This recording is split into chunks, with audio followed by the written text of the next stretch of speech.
So the reasons why I disagree with the comments that I read is that in some cases the culture shouldn't be influenced by the CEO. In fact, it should be the other way around. The CEO should actually be influenced by the culture.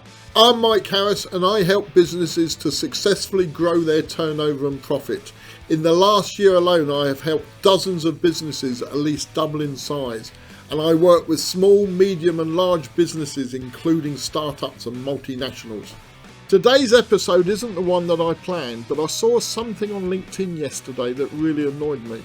So this one, I'm afraid, is going to be a bit of a rant. We're going to return to the subject of culture and its relationship with strategy.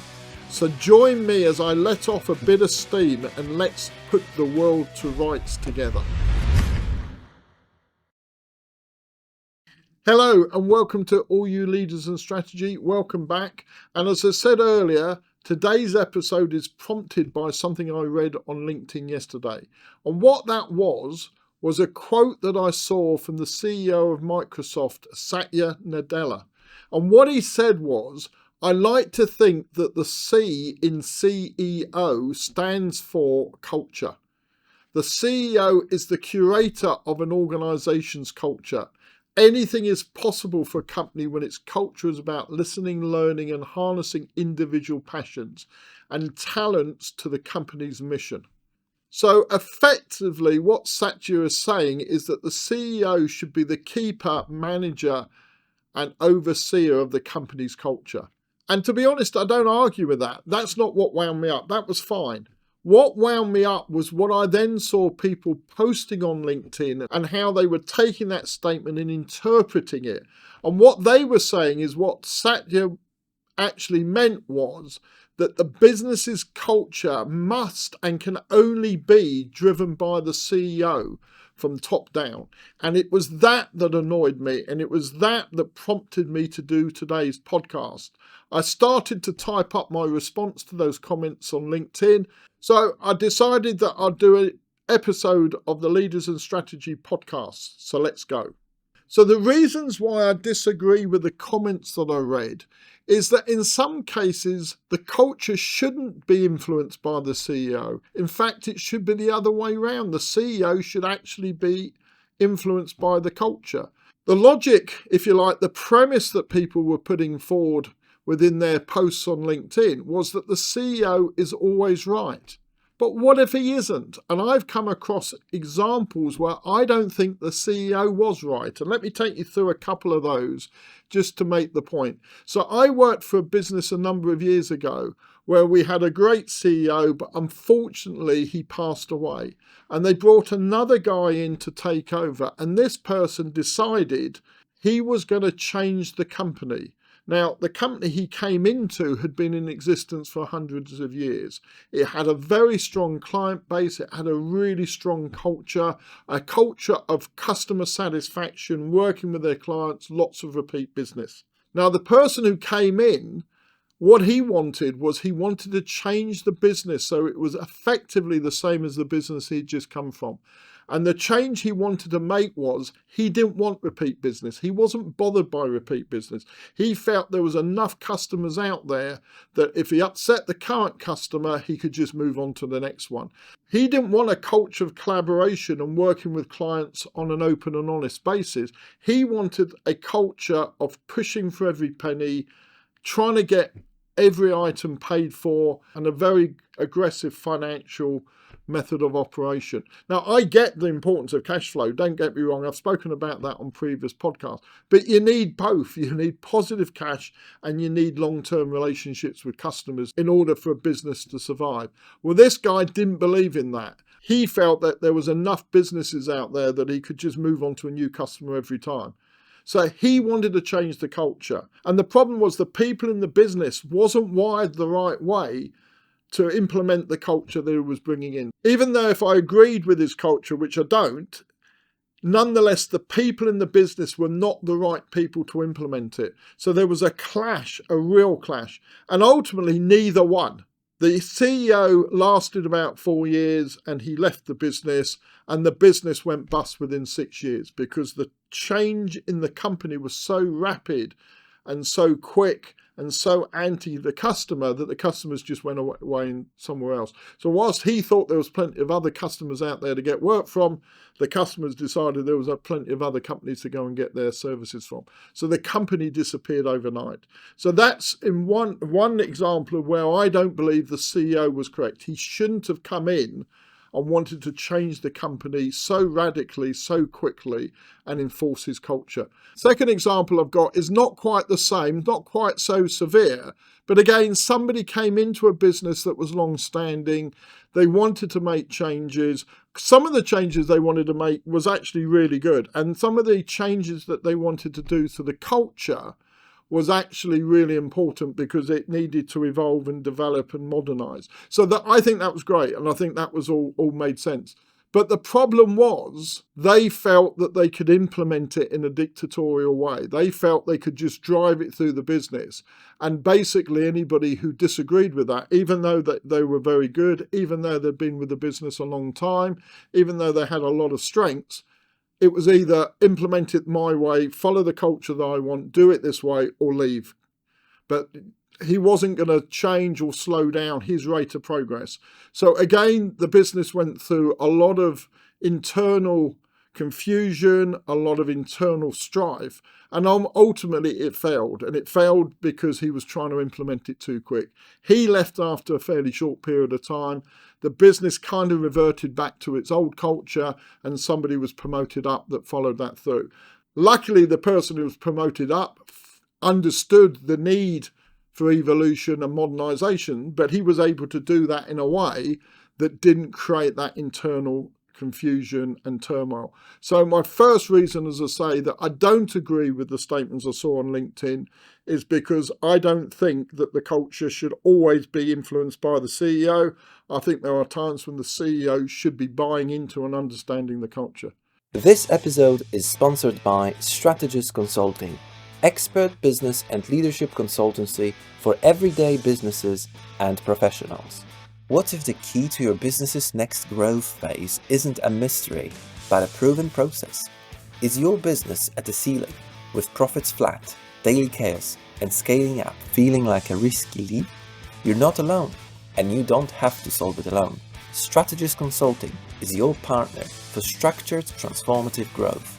Led by Mike Harris, a proven strategist and project manager with expertise in scaling businesses, bid management, and delivering results, we provide clarity through our core service, the Business Review Workshop.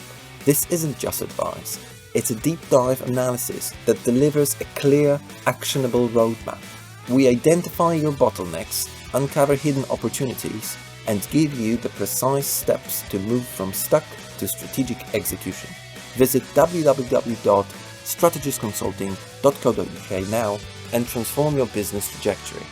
The second reason why I disagree with some of the statements I was reading is that CEOs, like everybody else, should play to their strengths.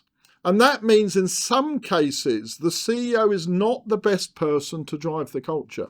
They may be in certain cases, but not in every case. And so to have this view that in every instance, the CEO is the one who should be driving the culture, managing it and implementing it, means that you're going to get CEOs who are very good in certain things and are quite right to be the CEO overall, but they're not the best person to actually implement it. And that will mean that the business will struggle and it will be slow and it might be clunky. I've had a lot of great bosses in the past who may be introverts or not the best in communicators. They might be engineers at heart and therefore they're focused on the detail, or they may be financially driven and driven by the numbers. Very good at what they do, actually the right person to be the CEO, but culture is not necessarily the top of their strengths. So therefore somebody else in the business should take it. Somebody else, maybe senior or maybe not so senior, maybe a group of people should have that responsibility for implementing the culture into the business. And therefore, I don't agree that it should always be the CEO. So in my experience, there's other people who may be better placed to be the curator of the culture. My third reason for disagreeing is if we're not careful, we drive business to the point where we have this kind of cult of personality as far as the CEO is concerned. In other words, the only person who can be a CEO who has this powerful, strong personality where they're very charismatic, where they're able to, through their will and their presentation, etc., drive and manage the business. And I don't think the CEO is a cult of personality, and I don't think it's right to see it that way. Every business is different, every CEO is different, the needs of each business changes. So I don't think it should be wrapped around this cult of personality, the personality of the CEO. Also, the culture isn't created singularly. It's not just created by the CEO. It should be created through an amalgamation of different stakeholders in that culture. So that would include the CEO, of course it would, but would also include other senior managers. It would include other people employed within the business. It will include the customers of the business, the supply chain. It will actually be created by people who are frontline within the business dealing with the customers on the day-to-day. Otherwise, if it's only coming from the CEO themselves, it stops being a culture and it becomes a doctrine. You must do it this way. This is the only way to do things. And I don't think that dogmatic approach is the right way to build and develop and implement a culture within the business. So the next reason I disagree is because I don't subscribe to the notion that a business is at its best when it's top down. I certainly don't believe a culture is at its best when it's top down. Whenever I've joined a business as a CEO, and I've done it on a few occasions now, I've always felt it was important that I align my values and culture with that of the companies and not the other way around. And the reason for that is even if there's change going on, even if that change is quite radical, it's important that the whole business is brought with you, that the whole ethos and culture of the business comes along to where you want to change to. And you can't do that by imposing something that's totally different and imposing your will on others. You have to slowly evolve it. And you can only do that if you actually align yourself to what they're doing currently. Let's be honest, if I really felt that there was a significant difference between my values and culture with those of the company that I've joined, then the reality is I've probably joined the wrong business. So sure, there must be a change on both sides because that's how things evolve. But the importance is that it's alignment, that things come together and that they get to the place that you want to get to, not that you create wholesale change that destabilizes the business. And then lastly, and maybe most importantly, the reason I disagree with the comment that CEOs should be the one who is in charge of managing and leading and developing the culture is a lot of businesses, CEOs change frequently, maybe every 4 or 5 years. And if that's the case, what we're saying is that potentially an organization's culture will change every 5 years. And I don't mean evolve and develop over those 5 years. I mean they could radically change over that 5 years. And if you do that, you will absolutely destabilize the business. You'll create the sort of issues that I mentioned earlier with the 2 examples that I gave.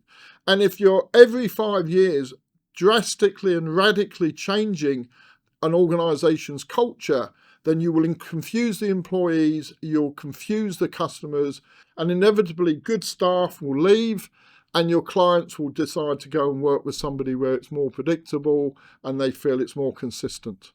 Having said that, though, I do accept some of the comments that have been made. I do accept that the CEO has a vital part to play in the culture, particularly when there's a need for cultural change in a business. I'm working with a client at the moment, and the CEO there, she's come in and she is developing and changing the culture.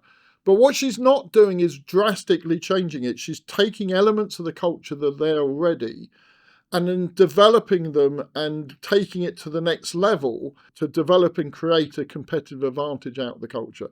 So there was always a culture about the client and the people being at the centre of the business. That was always there, but she's elevated it up and made it front and centre to the business and to the culture of the business.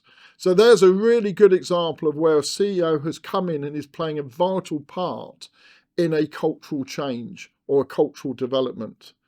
And I understand that the CEO's role is absolutely essential for others to buy into and implement the culture.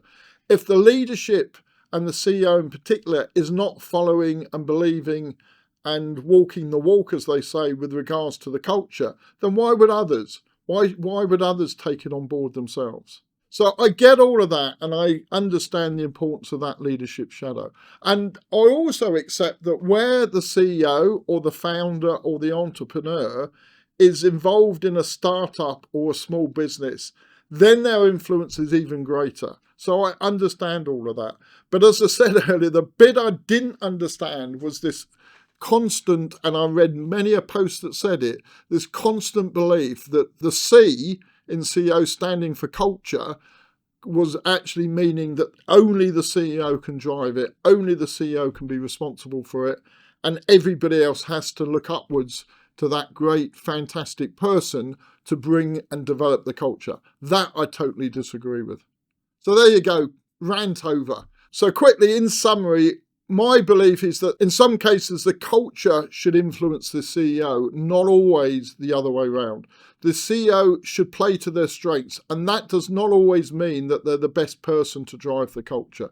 I don't believe we should have this cult of personality in businesses where the CEO is all powerful and is dictating everything that we should do.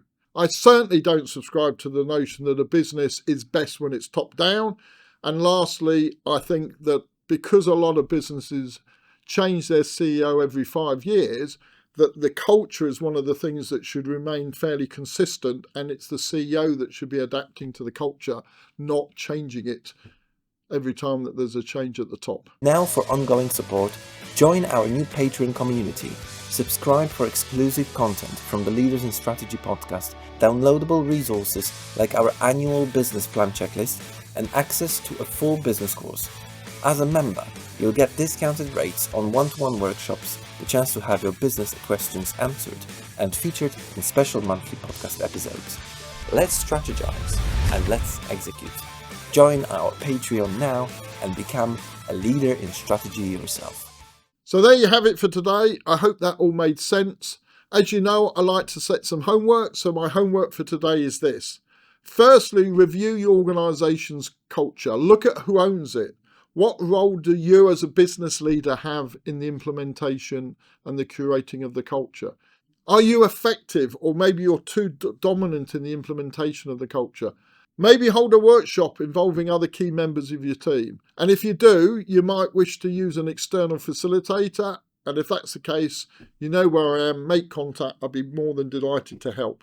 Let me know how you get on. I'm always really interested to see how the podcasts have helped the businesses and you, the viewers, with regards to your thinking. And in this case, particularly because it's so important regarding a business's culture, love to know how we've been able to help.